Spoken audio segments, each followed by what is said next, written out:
Le téléphone portable, smartphone et tous les autres appareils électroniques nous sont très utiles au quotidien. Risque de courbature, de fatigue générale, d'insomnie, de faiblesse sexuelle, de surdité ou de cécité, des AVC, les charges électromagnétiques des téléphones portables, smartphones ou tout autre appareil électronique sont très dangereuses pour la santé et peuvent vous conduire à la mort. Utilisez désormais les autocollants anti-radiation GIA pour protéger et préserver votre vie.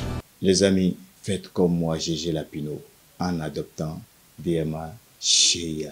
Après 10 ans d'existence, le complexe scolaire La Plume rénove son cadre pour le bien-être des apprenants. Le complexe scolaire La Plume, c'est de la maternelle au CM2 avec 100% au CEP, une salle d'informatique, une bibliothèque, des salles de classe dotées de chaises et tables individuelles, une aire de jeu, une cantine, des toilettes modernes et autres, pour offrir un meilleur cadre d'apprentissage à nos enfants. Donnez-leur la chance de réussir brillamment et sainement en les inscrivant au complexe scolaire La Plume, situé à Tinvier, dans la ville de Porto-Novo. Contact 00229 61 16 96 69 ou encore 00229 99 15 40 30. Au complexe scolaire La Plume, nous formons réellement l'élite de demain.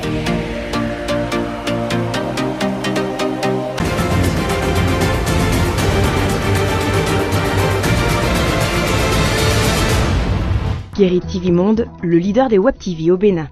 Mesdames et messieurs, bonsoir et merci de nous retrouver pour l'édition du soir sur Guérit TV Monde. Tout de suite, les grandes articulations. Le président Louis Gbahounou Vlavonou a reçu dans l'après-midi de ce vendredi 30 août 2024 une trentaine d'écoliers du département de Louémé admis au certificat d'études primaires CEP session de juin 2024. L'objectif de cette rencontre est à suivre dans cette édition. À 2 semaines de la rentrée scolaire 2024-2025, prévue pour le 16 septembre prochain, l'équipe septentrionale de Guérit TV Monde a effectué une descente sur les lieux de vente de fournitures scolaires dans la ville de Parakou. Le constat, c'est dans un instant. En page internationale, nous nous intéresserons à la commission électorale tunisienne qui ne valide que 3 candidats pour la présidentielle du 6 octobre prochain. À nouveau, bonsoir et bienvenue. Le président de l'Assemblée nationale, Louis Gbahounou Vlavonou, a reçu dans l'après-midi de ce vendredi 30 août 2024 une trentaine d'écoliers du département de Louémé admis au certificat d'études primaires CEP session de juin 2024. Une visite qui s'inscrit dans le cadre de l'activité intitulée « Sortie découverte à caractère touristique » au profit des meilleurs écoliers admis au CEP session de juin 2024 et qui vise la promotion du tourisme de proximité ainsi que l'excellence en milieu scolaire. Ils étaient environ une trentaine d'écoliers du département de Louémé admis au certificat d'études primaires CEP session de juin 2024 à être reçus par le président de l'Assemblée nationale, Louis Gbahounou Vlavonou, dans l'après-midi de ce vendredi 30 août 2024. Cette visite s'est déroulée sous la supervision de Gildas Sedrogodonou, directeur départemental du tourisme, de la culture et des arts de Louémé et du plateau. Nous réalisons aujourd'hui l'activité intitulée « Sortie découverte à caractère touristique » au profit des meilleurs candidats admis au CEP session de juillet 2024 dans le département de Louémé.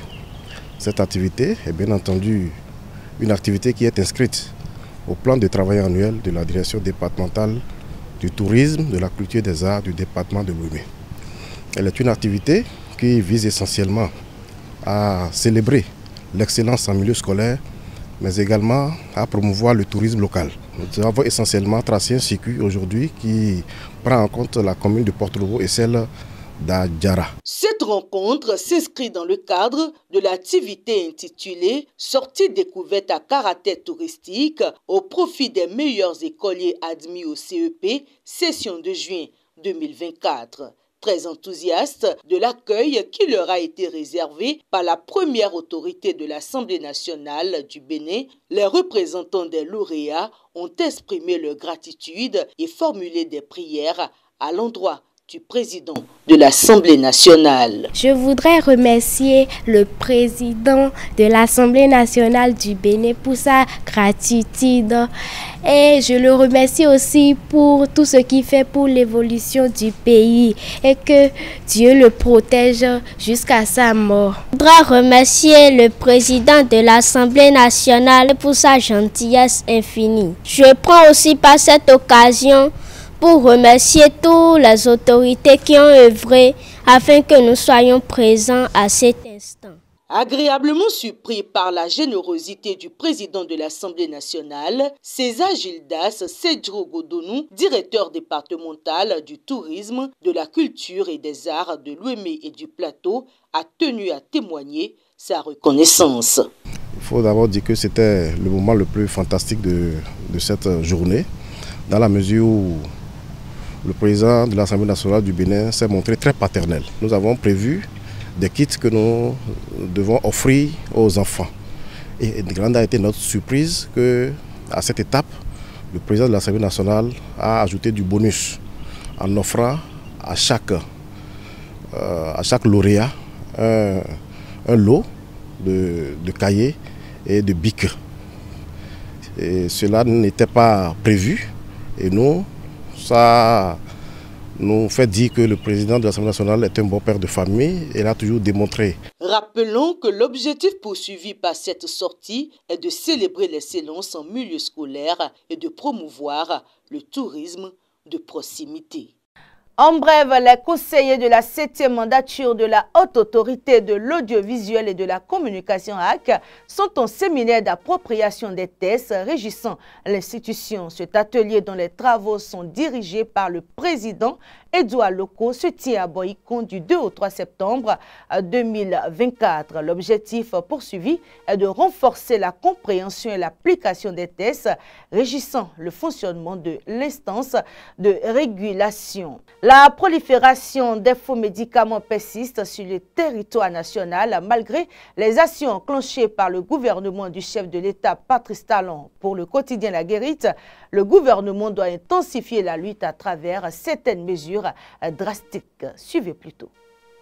Au Bénin, le trafic des faux médicaments reste un fléau qui compromet la santé publique malgré les efforts considérables déployés pour l'éradiquer. La prolifération de ces médicaments de contrefaçon, souvent de mauvaise qualité et dangereux pour la santé, continue de mettre en danger la vie des Béninois. Malgré les campagnes de sensibilisation et les actions répressives menées par les autorités, le commerce illicite de ces produits pharmaceutiques persiste.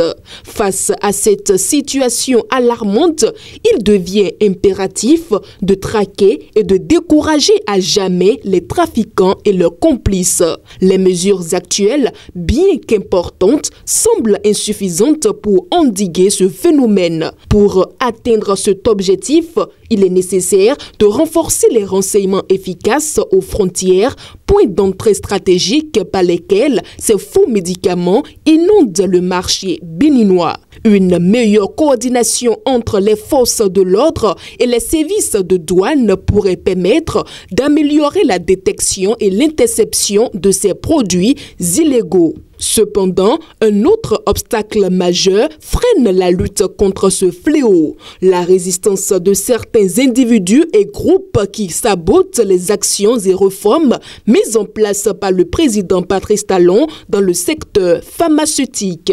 Malgré les efforts du gouvernement pour réglementer strictement le secteur et garantir des médicaments de qualité aux citoyens, des acteurs malveillants continuent de saper ces efforts pour leurs propres intérêts financiers. Ces actes de sabotage non seulement entravent le progrès, mais exposent également la population aux risques sanitaires accumulés. Le président Talon doit par conséquent intensifier les réformes et appliquer des sanctions sévères contre ceux qui alimentent cette pagaille. La mise en place d'un cadre légal plus strict et de contrôle rigoureux est essentielle pour restaurer l'ordre sûr et assurer que tous les Béninois ont accès à des médicaments et efficaces.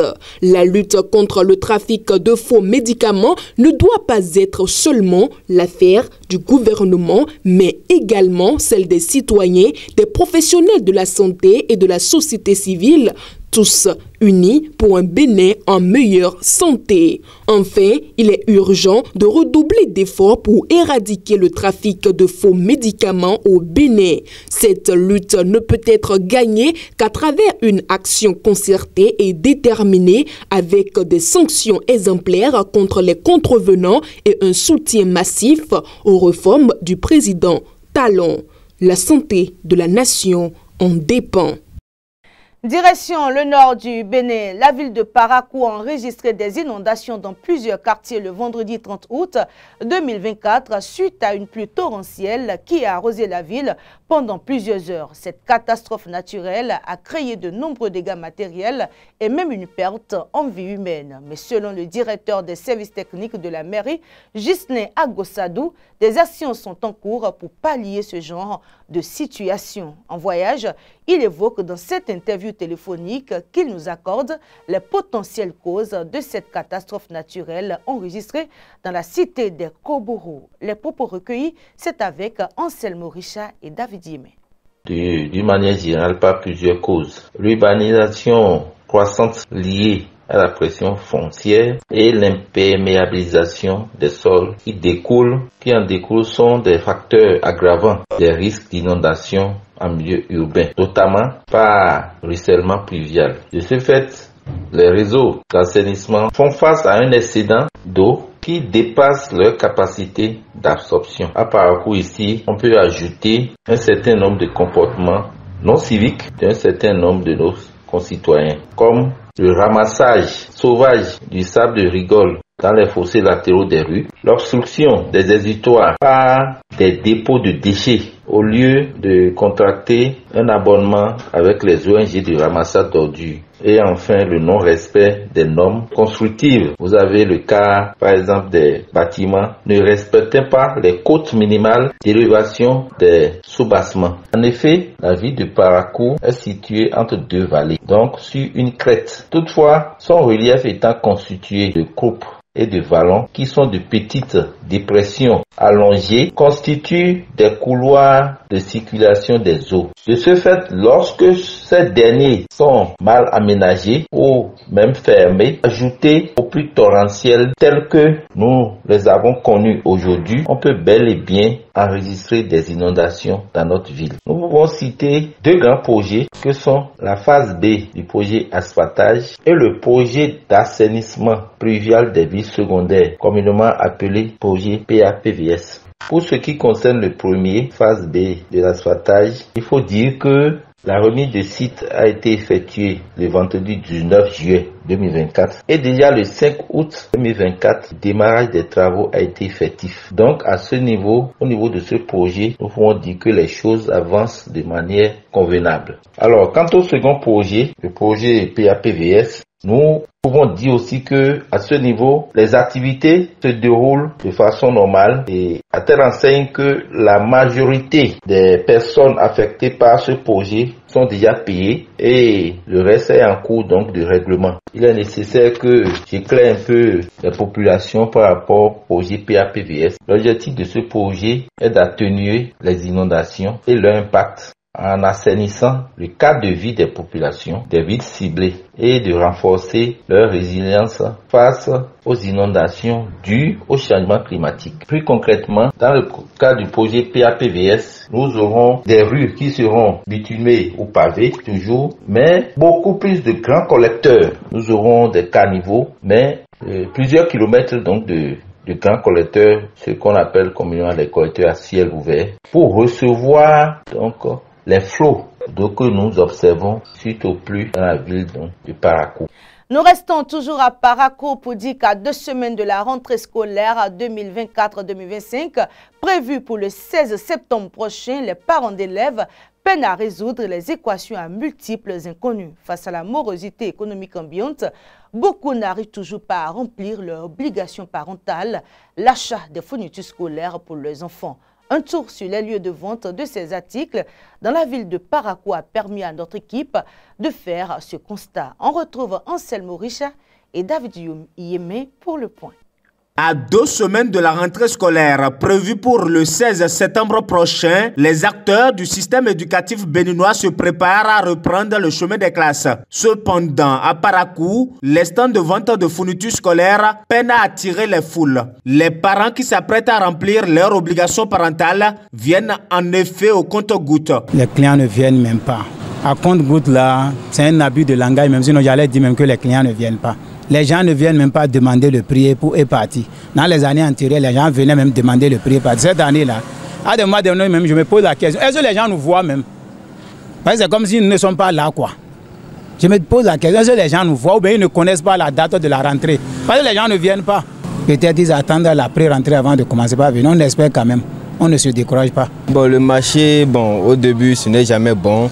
Bon, avec le temps, on voit que quand on est proche de la rentrée, ça vient un peu. Quelques parents déjà en quête de fournitures expliquent cette réticence par la morosité économique qui sévit dans le pays. Je suis venue pour les achats de fournitures, mais on n'a pas tout acheté. On a acheté seulement le sac.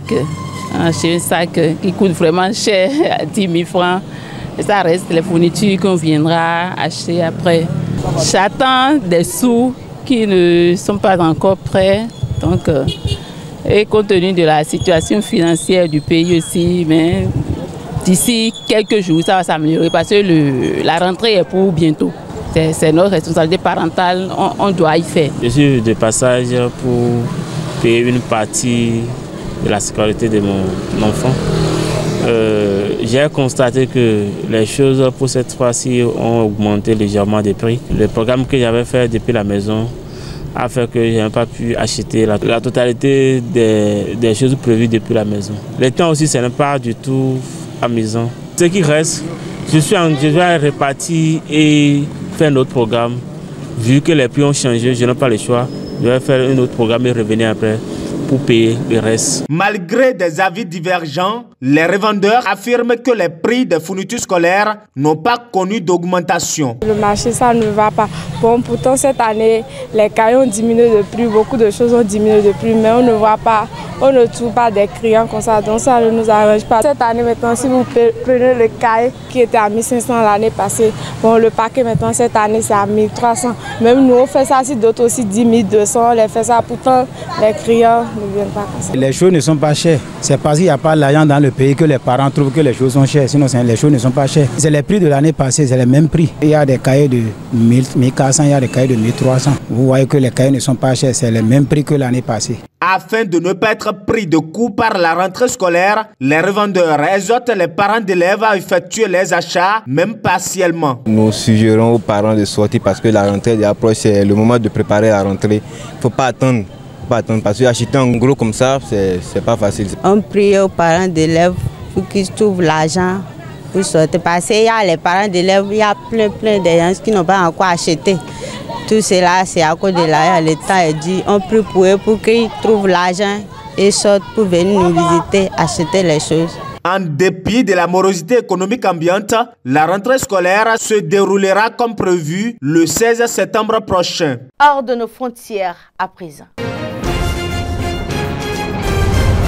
Seul le président sortant Kais Saïd Ayashi Zamel, ancien député et chef d'un petit parti peu connu, et Zouer Magzaoui, autre ex-député et leader du mouvement du peuple, participeront au premier tour des élections présidentielles en Tunisie prévues pour le 6 octobre prochain.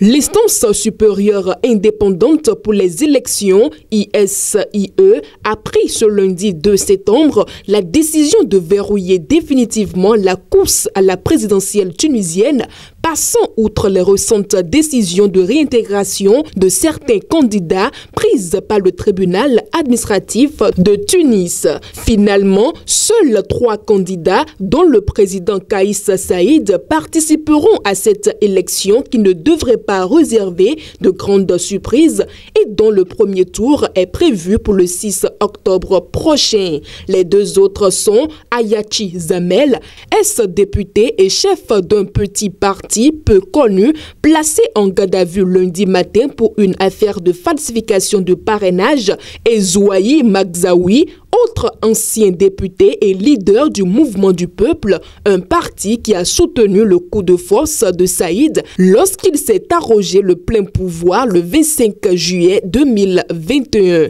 Je cite: « Il n'y a pas de recours possible », fin de citation, a déclaré ce lundi Farouk Bouaské, le président de l'ICE, mettant fin à l'espoir suscité au sein de l'opposition par les jugements du tribunal administratif de Tunis qui avait réintégré 3 candidats dans la course.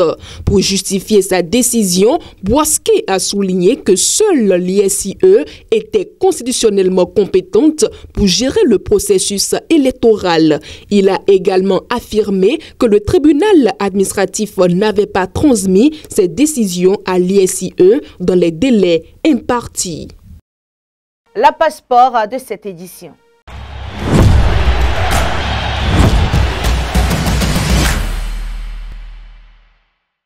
Victor Osimhen est sur le point de tourner la page Napoli au moins pour la saison 2024-2025. En tension avec le club italien, l'attaquant nigérien semble avoir trouvé une porte de sortie. Faouzia Sefou.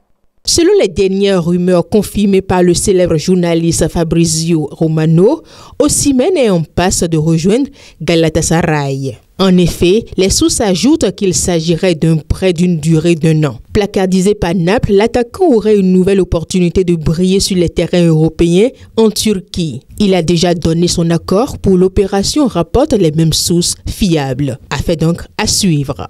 Voilà, mesdames et messieurs, c'est la fin de cette édition. Merci de l'avoir suivi. Bonsoir et à demain pour d'autres informations sur Guérite TV Monde.